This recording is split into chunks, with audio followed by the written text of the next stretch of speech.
Apa itu bahasa? Bahasa apa saja yang Anda kuasai? Seberapa dekatnya Anda dengan bahasa Indonesia?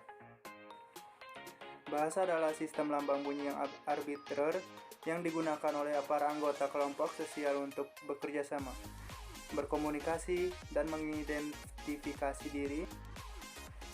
Bahasa adalah suatu simbol lisan yang arbitrer yang dipakai oleh anggota suatu masyarakat bahasa untuk berkomunikasi dan berinteraksi antar sesama berlandaskan pada budaya yang mereka miliki bersama. Menurut Wibowo, bahasa adalah sistem simbol bunyi yang bermakna dan berartikulasi atau dihasilkan oleh alat ucap yang bersifat arbitrer dan konvensional, yang dipakai sebagai alat berkomunikasi oleh sekelompok manusia untuk melahirkan perasaan dan pikiran. Hakikat bahasa. Bahasa sebagai sarana interaksi sosial. Bahasa adalah ujaran. Bahasa meliputi dua bidang, yaitu bunyi yang dihasilkan oleh alat-alat ucap, yaitu getaran yang bersifat fisik yang merangsang alat pendengaran kita. Yang kedua, arti atau makna adalah isi yang terkandung dalam arus bunyi yang menyebabkan reaksi itu. Sifat bahasa sistematik. Bahasa memiliki pola dan kaidah yang harus ditaati agar dapat dipahami oleh pemakaiannya. Arbitari atau sukarela, karena unsur-unsur bahasa dipilih secara acak tanpa dasar, tidak ada hubungan logis antara bunyi dan makna yang disimbolkannya.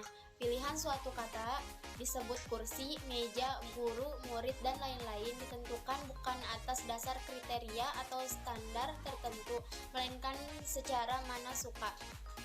Ujar. Bentuk ujar dasar bahasa adalah ujaran, karena media bahasa terpenting adalah bunyi. Manusiawi, karena bahasa menjadi berfungsi selama manusia yang memanfaatkannya, bukan makhluk lainnya. Komunikatif, karena fungsi bahasa adalah sebagai alat komunikasi atau alat penghubung antara anggota-anggota masyarakat. Selanjutnya yaitu fungsi bahasa. Nah, secara umum bahasa itu berfungsi sebagai alat komunikasi.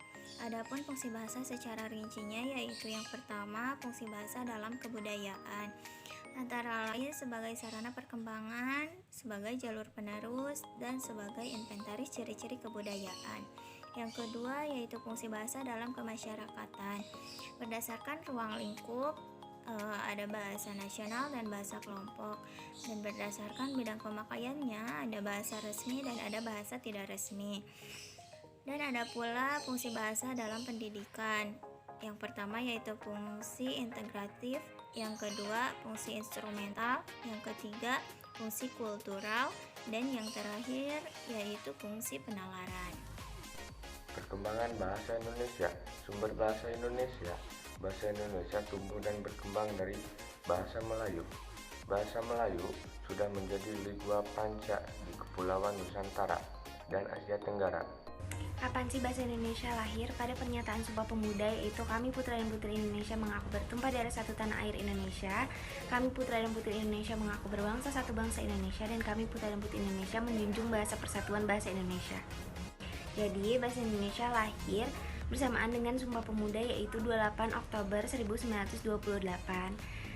Adanya bulan bahasa di bulan Oktober ini awalnya dari bahasa Melayu serumpun dengan Malaysia.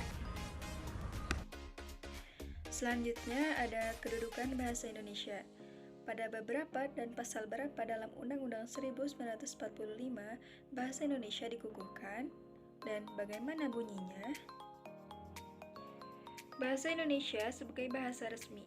Dalam pasal 25 ayat 3 yang berbunyi, bahasa Indonesia sebagai bahasa resmi negara sebagaimana dimaksud pada ayat 1 yang berfungsi sebagai bahasa resmi kenegaraan, pengantar pendidikan, komunikasi tingkat nasional, pengembangan kebudayaan nasional, transaksi dan dokumentasi niaga, serta sarana pengembangan dan pemanfaatan ilmu pengetahuan, teknologi, seni, dan bahasa media massa.